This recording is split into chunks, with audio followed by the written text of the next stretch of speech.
صلی اللہ علیہ وسلم۔ حضرت سیدنا سعد بن ابی وقاص رضی اللہ تعالیٰ عنہ، آپ کا اسم گرامی حضرت سیدنا سعد رضی اللہ تعالیٰ عنہ اور والد کا نام ابو وقاص رضی اللہ تعالیٰ عنہ ہے۔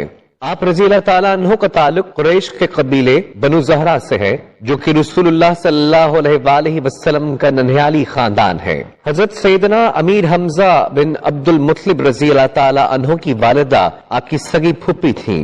آپ رضی اللہ تعالیٰ عنہ ہجرت مدینہ سے 30 برس پہلے پیدا ہوئے۔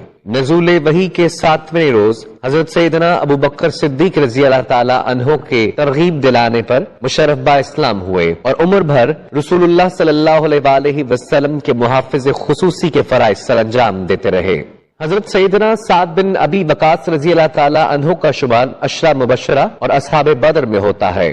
آپ انتہائی بہادر، زیرک اور عقل مند ہونے کی بنا پر باروب شخصیت کے مالک تھے۔ تیر اندازی میں لاجواب مہارت رکھتے تھے۔ غزوات اور دیگر جنگوں میں لشکر اسلام کے لیے آپ کی خدمات قابل ستائش ہیں۔ غزوہ احد میں جب مسلمان تیر اندازوں کی پشت سے ہٹ جانے کے سبب نازک صورتحال پیدا ہو گئی تو آپ نے تیر اندازی کے جوہر دکھائے۔ اس موقع پر حضور نبی کریم صلی اللہ علیہ وآلہ وسلم آپ سے فرما رہے تھے، ارمی فداقا ابی و امی، اے سعد تجھ پر میرے ماں باپ قربان، تیر چلاتے جاؤ۔ اس انداز سے حضور صلی اللہ علیہ وآلہ وسلم نے بہت کم صحابہ کرام کو مخاطب فرمایا۔ آپ نے غزوہ بدر و احد کے علاوہ غزوہ خندق، غزوہ حنین، فتح خیبر میں بھی داد شجاعت وصول کی۔ صلح حدیبیہ کے موقع پر بیعت رضوان میں بھی شریک ہوئے اور فتح مکہ کے موقع پر حضور نبی کریم صلی اللہ علیہ وآلہ وسلم نے آپ کو علم بردار مقرر فرمایا۔ آپ نے خلافت راشدہ کے دور میں بھی بطور سپہ سالار